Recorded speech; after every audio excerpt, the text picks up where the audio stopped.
It was a cold morning in October 1988. The wind blew through the small town of Willow Creek, Oregon, shaking the red and orange leaves off the trees. Kids laughed as they ran toward Lakeside Elementary, their backpacks bouncing behind them.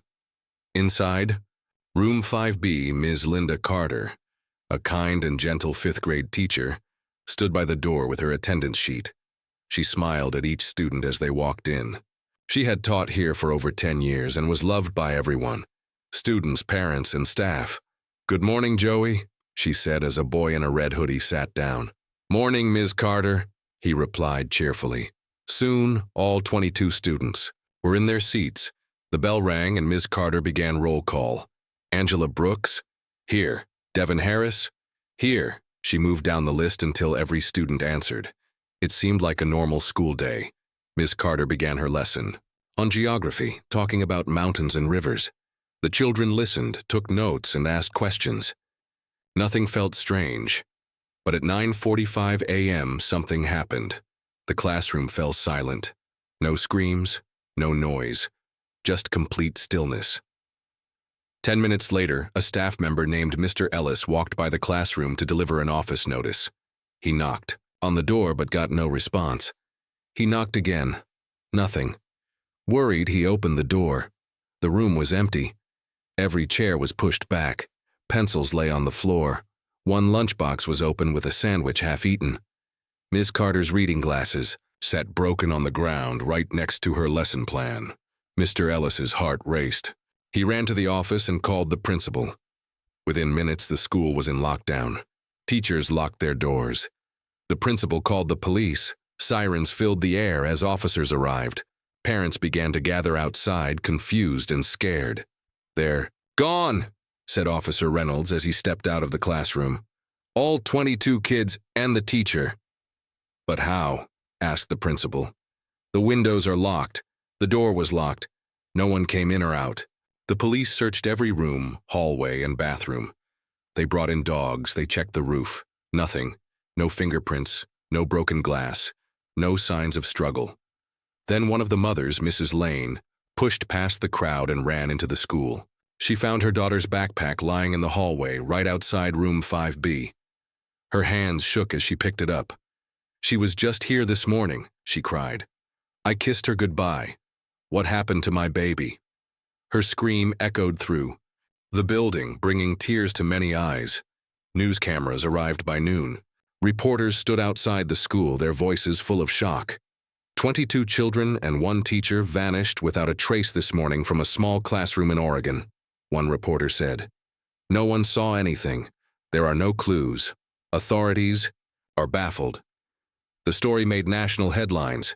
It was on every newspaper and news channel. The town changed overnight. Parents refused to send their kids to school. Lakeside Elementary closed down. People whispered about curses, aliens, and ghosts. Some believed it was a government cover-up. Others just prayed for answers. For months, police searched the forests, rivers, and nearby towns. Hundreds of volunteers joined the search. Helicopters flew over the area day and night, but they found nothing. No footprints, no bodies, no sounds, just silence. Eventually, the search ended. The case went cold. People moved on. But not everyone forgot. One man, Detective Harold Briggs, couldn't let go. He had worked the case in '88. He interviewed every parent, every teacher, and every student in the school, except the ones who vanished. For years, he kept the files in a locked cabinet. Even after retiring, he still thought about the children, every night. Then, 27 years later, in 2015, something strange happened. Harold was going through old documents in his attic when he found the class photo from room 5B.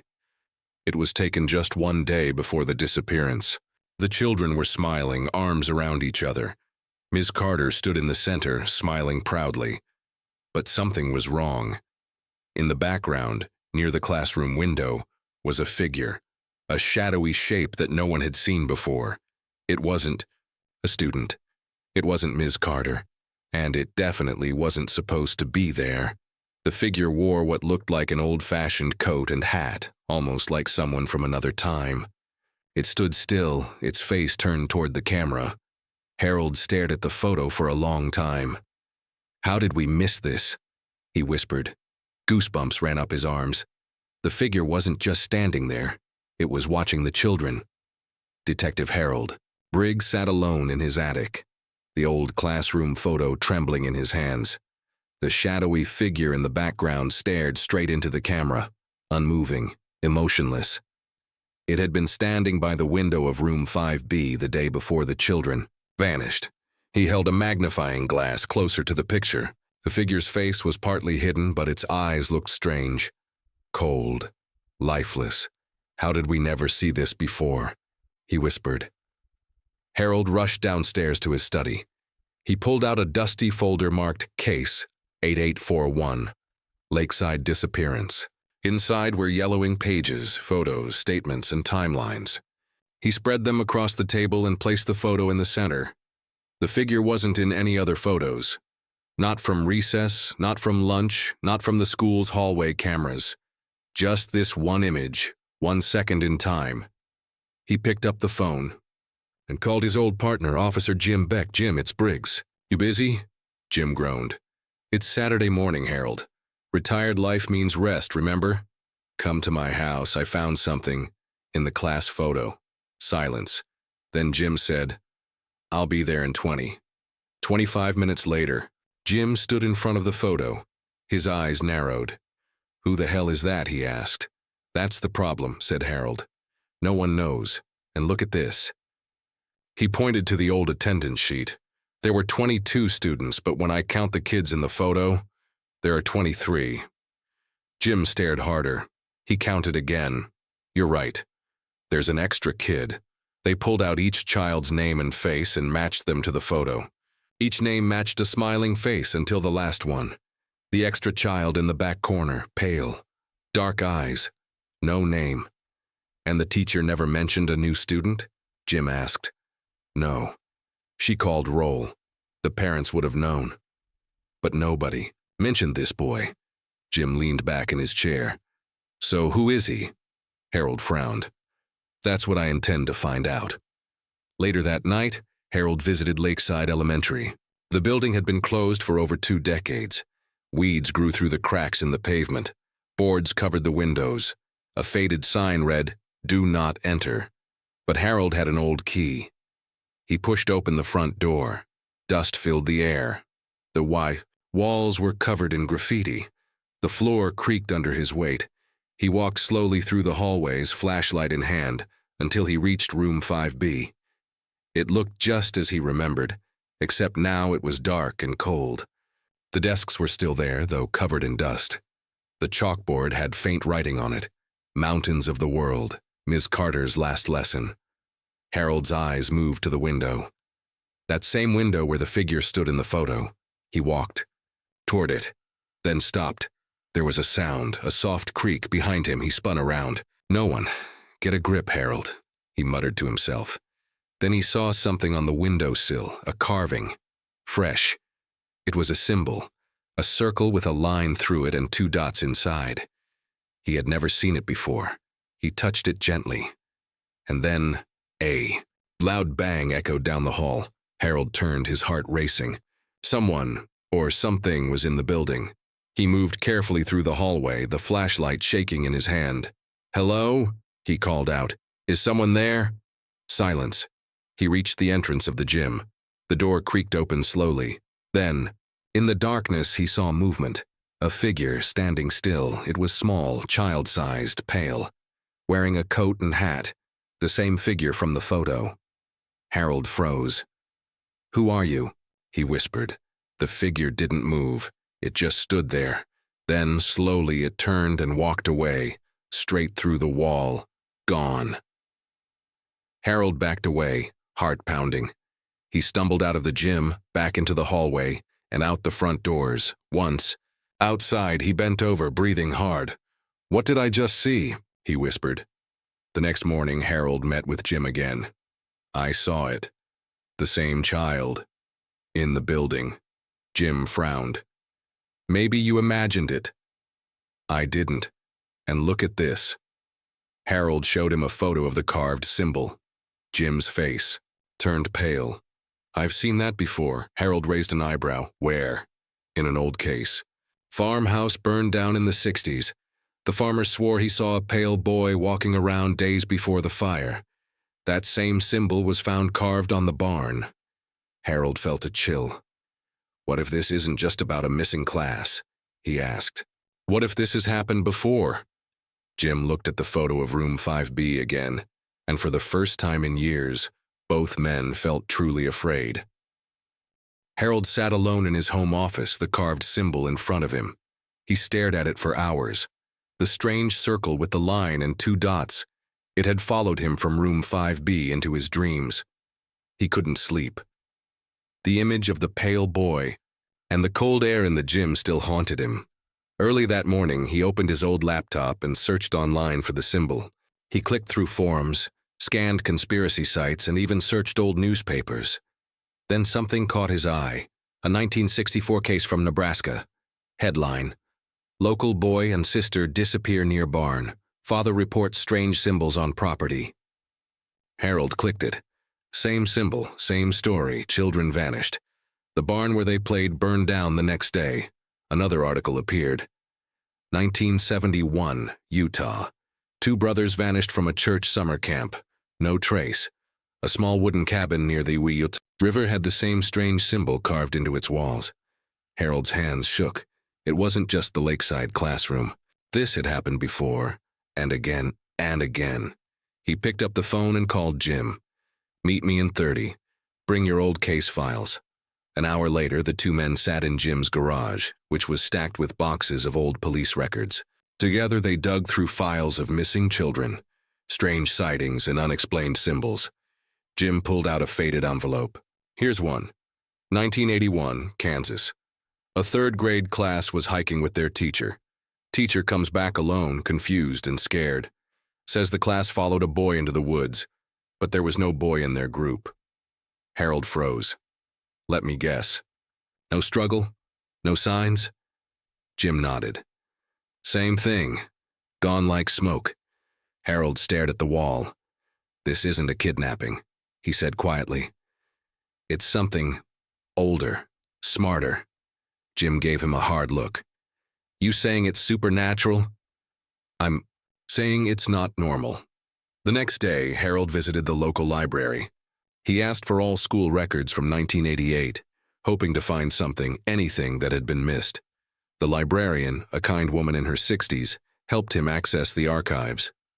After 2 hours of searching, he found something odd.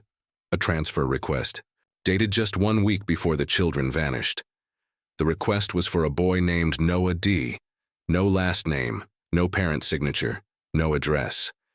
The form was signed by a substitute principal who, according to records, never worked at the school again. Harold's breath caught. He flipped through the yearbook. No student named Noah D. was listed, but when he looked back at the classroom photo, the pale boy in the corner, he remembered something from the Utah case. The mysterious child some campers said they followed into the woods. His name, written in one camper's diary. Noah. Harold snapped the book shut. It's him, he whispered. Noah D. isn't one of the missing. He's the reason they went missing.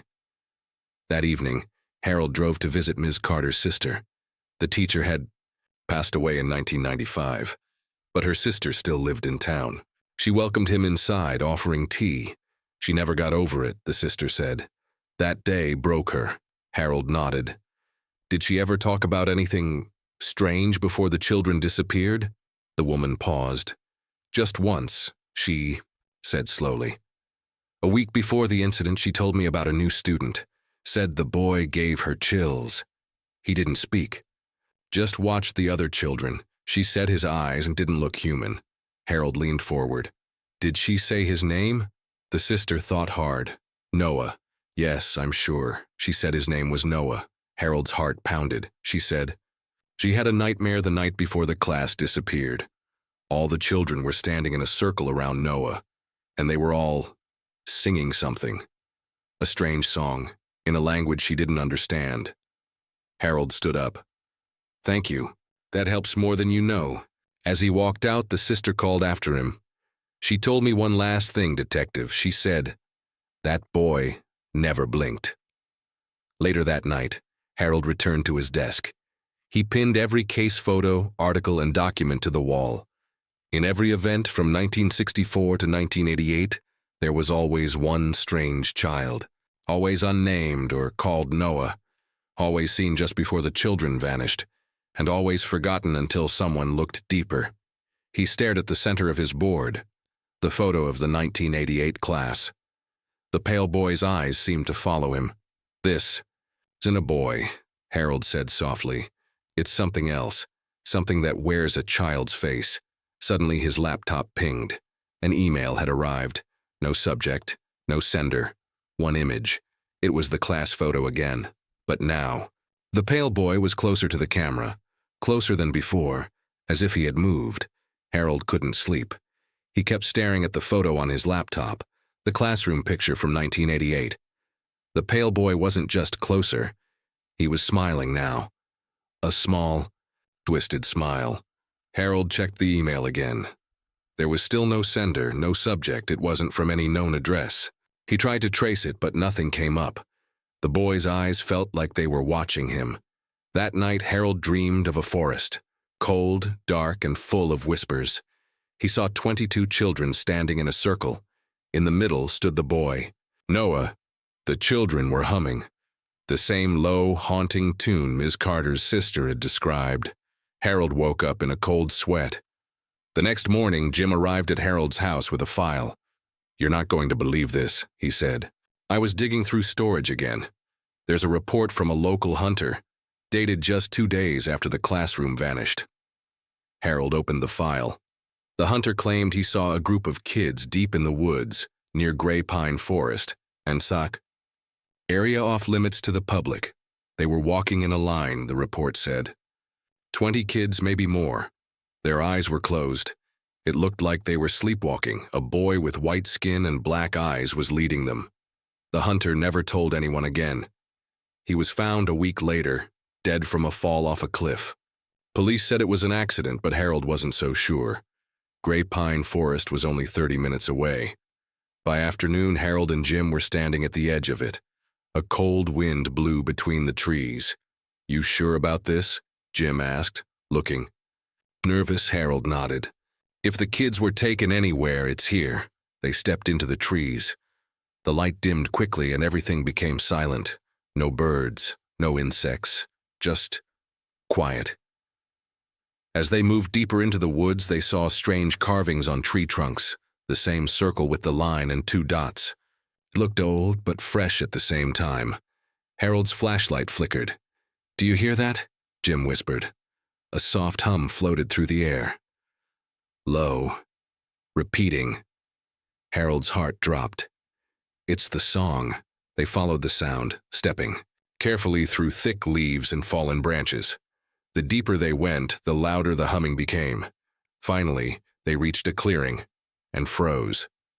In the center stood a circle of stones, 22 in total, arranged perfectly. Inside the circle was a large dead tree, and carved into the bark was a name, Noah. Suddenly, the wind stopped. The air turned icy. Jim took a step back. "This doesn't feel right." Harold stepped closer. To the tree, brushing away moss. There was something stuck behind the bark. He pulled gently and found an old necklace.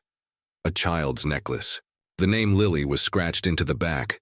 "That's one of the missing kids," Harold said quietly. Suddenly, the humming stopped. Then, the sound of laughter. Childlike. But it came from all around them.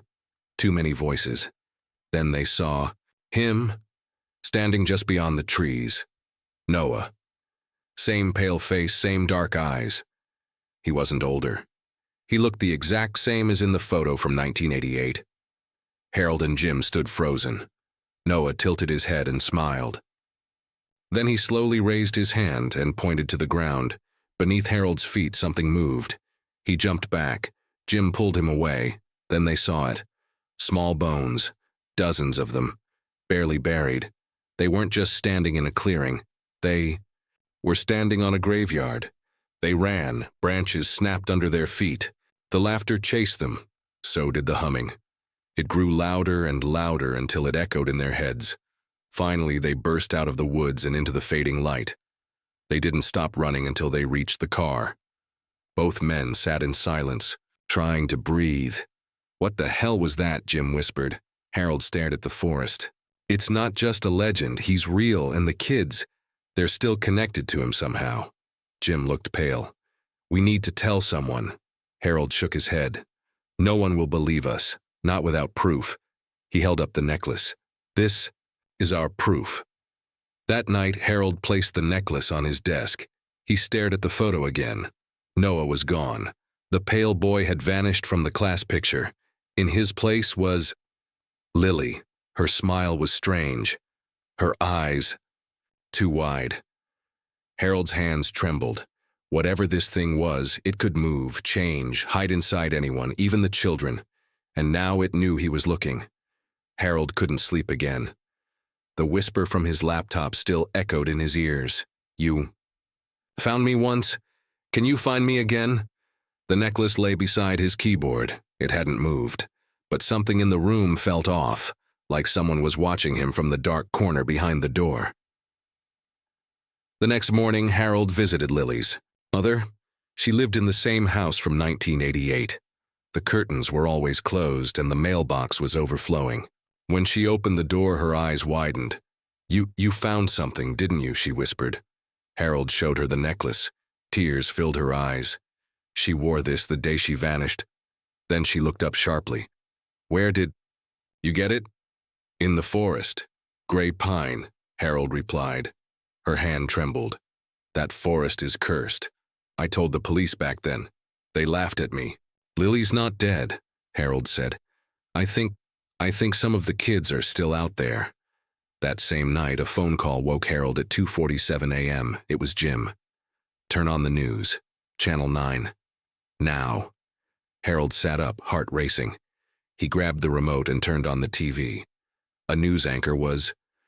The screen showed a young girl wrapped in a silver blanket, her hair long and tangled, her skin pale. She looked about 12 years old.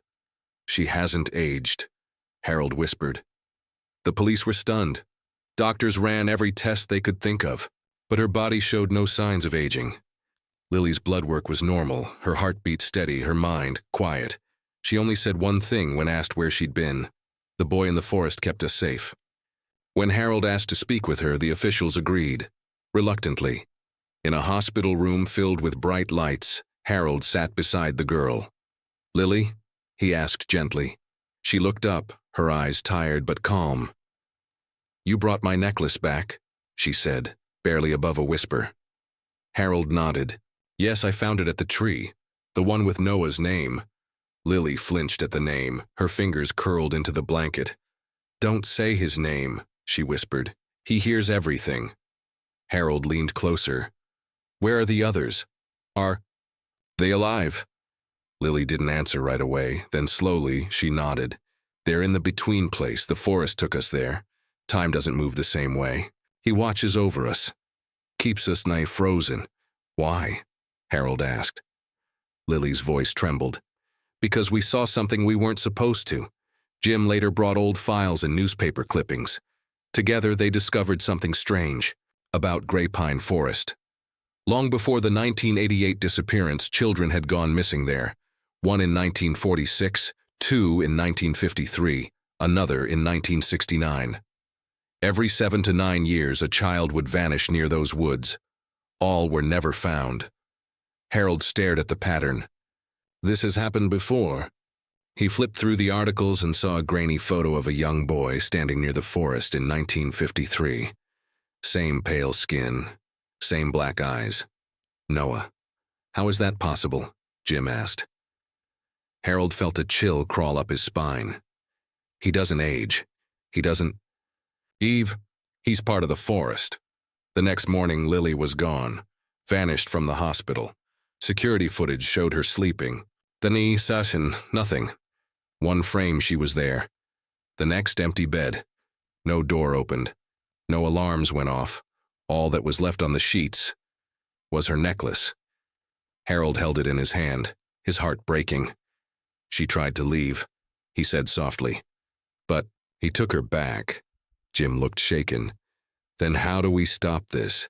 How do we get the rest of them out? Harold looked down at the necklace. I think we need to go back in, but this time we don't just look. He paused. We listen. That night they returned to Grey Pine. Armed with flashlights, cameras, and a recorder, Harold and Jim entered. The forest again. The silence returned heavier than before. The humming started once more, only this time it was louder, closer. Then Harold heard a voice, a girl's whisper. Help us. He spun around. No one there. Then another. Please. Voices layered on top of each other. Boys, girls calling from the shadows. Jim's flashlight flickered. The trees ahead were glowing faintly like something alive pulsed behind the bark. Then through the mist, they saw it. A door. Not wooden. Not metal. A door made of light floating in the air just beyond the clearing. It pulsed, waiting. The cold hand gripped Harold's wrist tightly. He turned fast and saw him. A boy. Pale skin, dark eyes, silent stare. It was Noah. He looked no older than 11. The same age as he was in the photo from 1988. Harold's breath caught in his chest. Noah, he whispered. The boy didn't speak. He shook his head slowly, his eyes sad, almost tired. You shouldn't have come, Noah finally said. His voice was quiet like the wind through trees. Jim stepped forward. Where are the children? Where's Lily? Noah's gaze shifted to the glowing door behind them. She broke the rules. I brought her back. Harold frowned. But why? What is this place? Why did they all vanish? Noah didn't answer. Right away, then he looked up. There was a storm. Long ago, we were hiding. The forest took us in.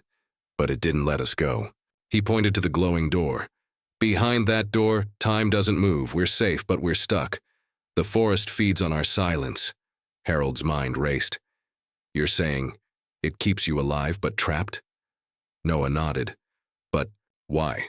Why let Lily come out even for a night? She wanted to remember, Noah said. But the forest doesn't like memories. It punishes those who try to leave. Jim looked toward the glowing doorway. Can we help them escape? Noah's face turned serious. Only if someone takes their place. Silence fell in the forest. Even the wind seemed to stop. Harold's heart sank. What happens if no one does? They vanish forever, Noah whispered. Even inside. Their souls become part of the forest. Lost.